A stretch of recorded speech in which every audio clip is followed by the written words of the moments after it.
አቶ አምና ለብሌን እንግዲህ ሌላ ዓለም ውስጥ እንድታሳይኝ እፈልጋለሁ። መቼም ከዚህ በኋላ ልታጽናኝኝ እንጂ ልትጎጂኝ እንደማትመጪ እርግጠኛ ነኝ በማለት ይላታል።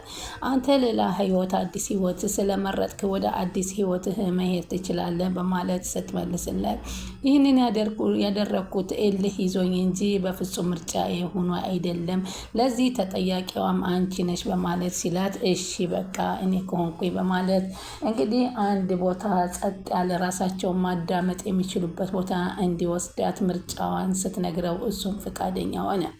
በሌላ በኩል ጄሪ ጉድ ፈልቶባታል። የድሮ ፍቅረኛዋ እንግዲህ በሲፈን አማካኝነት እንግዲህ ቤት ውስጥ መጥቷል። ሲፈን ከዚህ በፊት ይህን ሰው ሙስጠፋ እያለች በስልክ ስታዋራውና ስታማክረው እንጂ በአካሉ አላየነውም ነበር። አሁን ግን እዚህ ቤት ውስጥ መጥቶ አብሮ እንዲኖርና ለእሷ አጋዥ እንዲሆን በማድረግ እንግዲህ ዘመድ የመጣ በማለት ወደ ቤት ቀጥ አርጋ ይዛው መታለች።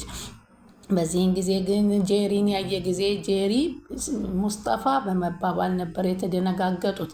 ምክንያቱም እየተደበቀ ምስጢራቸውን ሊያወጣው እንዲዘረጋግፈው መጣ። በዚህም መካከል እንግዲህ አቶ አምናን ከብሌን ጋራ ወደ መዝናናት ሄደው ፈረስ እያጫወቱ እዛው እየተዝናኑ ባሉበት ጀሪ በዛኛውም ክላስ ብትፈልገው ታጣውና ወደ እናቴ ዛህራ ሄዳ አምናንን አላየሽም ስትል ትጠይቃለች። እሷም ኧረ በፍጹም ዛሬ አላየሁትም በማለት ስትመልስላት በንዴት ክፍል ውስጥ ገብታ ወዲህና ወዳ ትራወጥ ነበረ። እነሱ ግን አለም በቃይ ብለው እንግዲህ ሀዘኑን እንድታስረሳው ፍቅሩን እውነተኛውን ለእሷ እንደሆነ ገልጾላት እንግዲህ ብሌንና እሱ እዛ እየተንሸራሸሩ ባሉበት ሰዓት እንግዲህ ነበረ ይሄ ሙስጠፋ ወደ ቤት ሰተት ብሎ የመጣው። ከዛም እንግዲህ አቶ ቃል ሲከፍተው የሲፈን ቤተሰብ ነኝ ሲለው ይህን ሰውዬ የት ነው የማውቀው በማለት ቃልም አንድ ቦታ ላይ እንደሚያውቀው ትኩር ብሎ አይቶ ማስታወስ ለጊዜው እንዳልቻለ እንጂ ወደፊት ሌላ ታሪኩን እንደሚያመጣበት ተናግሯል ማለት ነው። በዚህም መካከል እንግዲህ ወይዘሮ ሜርሲ ወደ ሲፈን ሂዳ ሲፈንን እንደራደር ስትል ትጠይቃታለች። በምንም ጉዳይ እንግዲህ ከአንቺ እነሱ በዝምድና ይበልጡብኛል እና ለዝምድና ስል ቪዲዮን አሳልፌ ለወይዘሮ ሮዚና ልሰጥ ነው እንዲሁም ለአቶ አምናን ስትላት ከዝምድና ሀቅ አይበልጥም ወይ ስትል ትጠይቃታለች። ሀቁማ ያየሁት አንቺ ወይዘሮ ሰማሄልን ስታስወግጃት ነው ስትላት የኔ እናትን ስታስወግዳት ብላ ለሀቅ አትቆሚም ስትል ትጠይቃታለች። እሷን በምትጠይቃት ጊዜ እኔ ያየሁት የወይዘሮ ሰማያልን እንጂ የአንቺን እናት ድርጊት አላየሁም ስትላት እሺ ለማንኛውም እንደራደራለን በማለት እንግዲህ ይነጋገራሉ። እንግዲህ ሜርሲ መጀመሪያ ጄሪን ማጥፋት እንዳለባት ትወስናለች። ምክንያቱም ብዙ ሚስጥሮቿ ከጄሪ ጋር የተያያዙ ነው። ጄሪ ጋር ተጣለ ማለት ሚስጥሮቹ ወጡ ማለት ነው። ስለዚህ ጄሪን ማጥፋት እንዳለባቸው ሲመካከሩ ወይዘሮ ሮዚና በር ላይ ተለጥፋ ታሪኩን ትሰማቸዋለች። ከዛም እሰራላችኋለሁ በማለት ጄሪን ተጠራና ጄሪ ሜርሲ አንቺን ልትጎዳሽ እየፈለገች ነው። አንቺ የወንድሜ ሚስት እንድትሆኝ ይፈልጋለሁ። ልጁንም በጽንስም ይዘሻል። ስለዚህ አንቺ ሜርሲ መቅደም አለብሽ። አጥፊያት እንዳልኩሽ አጥፊያት ትላታለች። እውነት ሜርሲ እንደዚህ አሰበች ለኔ? አዎ እርግጠኛ ነኝ በማለት ወይዘሮ ሮዚና ይነግሯታል። እንግዲህ ሜርሲ እና ጄሪ ጓደኛ ሆነው እያሉ እባክሽ ይቺ አሮጊት ሮዚና እኮ ጭራሽ ስለ ድሮ ባሌ እየጠየቀች አላስቀምጠኛ ላይ ስትላት መድኃኒት ቢኖራት ኑሮ መድኃኒቱን ቀይሬ ያጠፋልሽ ነበር እንደ ወይዘሮ ሰማሄር ስትላት ወይዘሮ ሰማሄርን አንቺን ነው መቀየር ያለብኝ እንጂ መድኃኒቱን አይደለም። ወይዘሮ ሰማሄር በመድኃኒቱ እኮ አይደለም አለቻት። ለምን ብታጋልጣት እንኳ ራሷን ለማሸሽ ሜርሲ እየሞከረች ታዲያ በምንድን ነው የሞተችው? በቃ በእድሜዋና በአጁዛነቷን የሞተችው በማለት ታስቀይሳታለች። ለማንኛውም እቺ ህፃንም ልጅ እኮ በጥብጣናለች። በነገራችን ዲና እንግዲህ ያ ሁሉ በፎቅ ላይ ተወረወረች የተባለው በወይዘሮ ሞርዚና በህልማቸው እንደሆነ ታይቷል። ልጅቷ ምንም አልሆነችም። ወደ ሀገሯ ለትምህርቷ ተመልሳ ወደ መጣችበት ሀገር ሄዳለች። እንግዲህ አሁን ቃልም እንግዲህ አቶ አምናን እንዴት ነህ ደህና ነው ብሎ ሲጠይቀው ምን ያንን እጅ የመጣውን ሰውዬ ማን እንደሆነ እስካላወቅኩ ድረስ ደህና ልሆን አልችልም ሲለው እሱ ነገር ለሁላችንም እንቆቅልሽ ግራ አጋብቶና ሁሉም እየተቀባበለ እየተነጋገረው ነው። ማንም ያወቀው ነገር እስካሁን የለም ሲል ሲጠቅስለት ይህን ነገር ግዴታ ማወቅ አለብኝ። ይህን ነገር ካላወቅኩ የኔ ጤንነት ጥሩ ነው ማለት አይቻልም። ምክንያቱም የሚያስከትለው ነገር ከባድ ሊሆን ይችላል በማለት አቶ አምናን ለቃል ይነግርለታል። እሺ እሱም በእኔ ጣለው በማለት ይናገራሉ።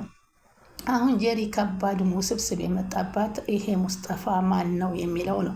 ሙስጠፋ በአንድ ጎን እንግዲህ ወይዘሮ ሲፈን እንግዲህ ለተባባሪነት ብላ በዚህ ቤት አስመጥተዋለች። ምንድን ነው የዝምድናቸው ቅርበት? እንዴት ዘመድ የለኝም ብለሻል ነበር በማለት ወይዘሮ ሮዚናን ብጠይቃት ራቅ ያልኩ ዘመድ ነኝ፣ ግን መፈለግ ስላለብኝ ሳስፈልጋት አገኘኋት እያለ ነው የመጣው።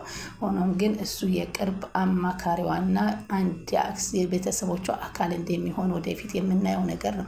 ሰላም ወደ ቻናል የተከታታዩ ሰላማችሁ በያላችሁበት ይብዛ። ለቻናል አዲስ የሆናችሁ ሰብስክራይብ፣ ላይክ፣ ሼር እያደረጋችሁ አበረታቱን።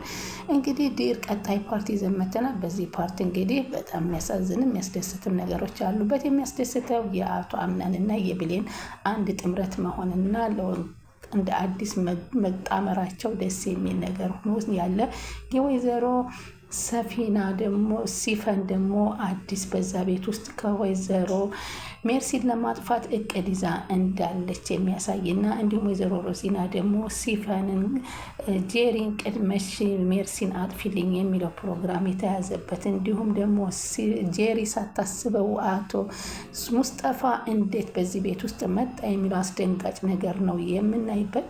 እንግዲህ አሁን ሲፈን በጣም ተደናግጣለች። ምክንያቱም ታሪኳንና ምን እያረገች እንደነበረ የሚያውቀው በትክክል እሷነቷን የሚያውቃት እዚህ ውስጥ መጥቶ ጥልቅ ይህ ሰው ለማንኛቸው የሚሰራ ነው? ለሲፈን የሚሰራ ነው። ሲፈን እንዴት አምሮብሻል ባላት ሰዓት እንኳ እንዴት አያምርብኝ የእናቴ እንደመልሼ ገና ብዙ አሉኝ ያለችው። ሰውን በገደለ ቢገደል ኑሮ እኮ ገዳይ አይኖርም ነበር ቢላት እንኳ እኔ ለመጀመሪያን ሕግ ጀምረዋለሁ እስከ ማለት ተናግራለች። ስለዚህ በእናቴ የተሳተፈውን ሁሉ እያንዳንዱ ዋጋ ሰጣለሁ የምትለው ሲፈን አሁን ደግሞ ከሜርሲ ጋር ተደራድራለች። ሜርሲን ግን ጊዜ ለማራዘሚያ እንጂ በእውነት ከሜርሲ ጋር ሆና ወይዘሮ ሮዚናንም ሆነ ጄሪን አንድ ነገር ለማድረግ አይደለም። ከዛ በፊት ቀድማ ሜርሲን እንደምታጠፋት ወስናባታለች። ጄሪ አሁን ግራ የገባት ሜርሲ እንዴት እኔን እንደዚህ ታደርገኛለች? ወይዘሮ ሮዚና የሰማችው ነገር እውነት ነው ወይ እያለች ራሷን እየጠየቀች ትገኛለች። ወይዘሮ ሮዚና ደግሞ ቃልን ጠርታው እንግዲህ ቃልን ሜርሲ ወደዚህ ቤት የመጣችበትን ምክንያት ታውቃለህ ስትል ትጠይቀዋለች። እኔስ አላወቅኩም። አምናን በጣም የሚወድህ ነው፣ አንተም ትወደዋለህ። አዎ እሱ በሰጠኝ ልክ ነው እኔም ፍቅር የሰጠሁት በማለት ሲጠቅሰው ታዲያ ባሏ የት ሄዶ ነው ጠይቀው እስኪ ሲል እኔ እስካሁን ስለ ባሏ አውርቶኝ አያውቅም። እሺ እስኪ ለማንኛውም በወሬ ምክንያት አድርገህ አንሳና ጠይቀው፣ ግን መጠየቁ አስፈላጊ ነው ወይ በማለት ይጠይቃታል። ከዛ ደግሞ ቤት ውስጥ ያሉ ሴቶች ለእሷ ምንድን ነው ቅርበታቸው ሁሉንም በቁጥጥሯ ስራ ውላቸዋል። ሜርሲ እያንዳንዳቸውን ነገር ልታጠናልኝ ይገባል ስተው እኔም ይህ ነገር ገርሞኛል። በዚህ ቤት ያሉ ሴቶች ከእሷን በጣም እያቀርቧታል እና ምንድን ነው እኮ የሆነ ነገር ሊኖራት ይችላል፣ ያለ ምክንያት አልተቀመጠችም በማለት ለቃል ትነግረዋለች። እሺ ይህንንም እከታተላለሁ በማለት አቶ ቃልም ቃል ገብተዋል። እንግዲህ በዚህ መካከል እያሉ እንግዲህ አሁን አቶ አምናን ይህንን የጄሪን ታሪክ ሲሰማ ምን ይላል የሚለው ከባድ ነው። አቶ አምናን እስከ ቤት ተመልሶ ሲመጣ ሙስጠፋ የሚባለውን ሰውዬ በቤት ሲያገኘው እውነት የሚያውቀው ሰው ሊሆን ይችላል ወይንስ ለምን መጣ አላማው ምንድን ነው ብሎ ሊጠይቅ ይችላል ብለን እናስባለን። ምክንያቱም የቤቶቹ ባለቤት ባላወቁበት መንገድ ሲፈልግ እንደ ባለቤት ጭራሽ ተንበርክካ እባካችሁ መሄጃ የለኝም እናንተ ጋር እንድኖር ፍቀዱልኝ፣ ማንንም ማውቀው ሰው የለኝም፣ ስለዚህ ከድርጅታችሁ ብታሰሩኝ ጥሩ ነው እያለች ከዚህም በፊት ወይዘሮ ሰማሃይርን ስትማጸን ነበር።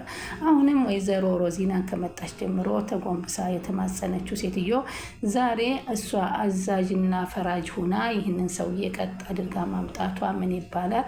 ሜርሲ ያላየችው ነገር ነው። እንግዲህ ሜርሲ ስታይ ደግሞ ሌላ ነገር ታቀጣጥላለች ብለን ነው የምናስበው።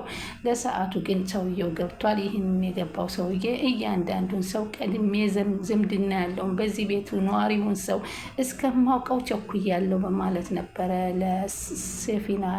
ለሲፈን የነገራት። ሲፈንም ሳቃለችና አዎ ብዙ ሴት ሞልቶልሃል እዚህ ቤት ውስጥ፣ እያንዳንዱ ግን የተለያየ ስራ አለው በማለት ነው። ስለዚህ እዚህ ቤት ውስጥ እንግዲህ አሁን ቅድሚያ ታርጋ አድርጋ በዋሶ ሙስጠፋ አማካኝነት የምታጠቃውን ማንን ሊሆን ይችላል? ሜርሲን ይሆናል ብለን እናስባለን። በዚህ መካከል ደግሞ ቃልም በዚህ ቤት ውስጥ እንዲካሄድ ያለውን እንዲያጠና ተደርጓል። እንግዲህ ቃልና እንዲሁም ሙስጠፋ ምንና ምን ሆነው ሊተያዩ ይችላሉ የሚለው ነገር ከባድ ነገር ይፈጥራል። እና አሁን እንግዲህ ብሌን በጣም ተደስታለች። ወይዘሮ ዛህራም በብሌን ደስታ በጣም ተደስተዋል። የዘገየ ሰው ጣፋጩን፣ መራራውን ያለፈ ሰው ጣፋጩን ይበላል እንዳለቻት ሁሉ አሁን ብዙ ነገር ከመታገስ ብዛት እንግዲህ እሷ ለአቶ አምናን የመሆን እድል ገጥሟታል። ከዚህ በኋላ ደግሞ ፈተናውን ያቅልላት እያልን የወይዘሮ ዛህራ ጓደኛ አንዷን መታ ነበረ። እንግዲህ ስላልተመቻት ሁለት ነገሮችን ግቢ ቢያምርም ውስጡ ሰላም የሌለው ግቢ እንደሆነና ያፈቀረችውና የወደደችው ጎሽን ሌላ ሰው ሊይዝብሽ ይችላል ስትላት ከንቺ ከግቢ ካማረ እሱ ይሻለኛል ብላ እንግዲህ ተነስታ ሄዳለች። ለጊዜውም ቢሆን ጄሪ ጋር ተዋውቃ ሻሂ በቅመም በደንብ እችላለሁና ላፍላልሽ ብላት ነበረ። እሷም አፍሊልኝ እያለቻት ነበር ማለት ነው። በዚህ መካከል ግን ታይታ እልም ብላለች። ዲናም እንግዲህ ወደ መጣችበት ትምህርቷን ለመቀጠል ሄደች ስትባል ወይኔ በቃ እኔ ግን በጣም ናፈቀችኝ እያለ አቶ አምናን ሲናገር በቃ ሄደች እኮ እንግዲህ ናፈቀችም አልናፈቀችም የወንድሜ ልጅ ብላ ሜርሲ ስትናገር እንዴ ትመጣለች አስፈላጊ በሆነበት ሰዓት እኮ ትመጣለች ከነጭራሽ እኮ ሄደች ማለት አይደለም በማለት ወይዘሮ ሮዝና ቆጣ ብላ ተናገረች። እሱስ ልክ ነህ በምፈልግ ጊዜ ትመጣልሃለች አለ። አይ አሁን እንግዲህ የጄሪ ልጅ ይወለድና እሱኑ በተራ ታጫውታለህ የገዛ ልጅህን እንጂ እያለችም እያሾፈችም ትገኝ ነበር ሜርሲ።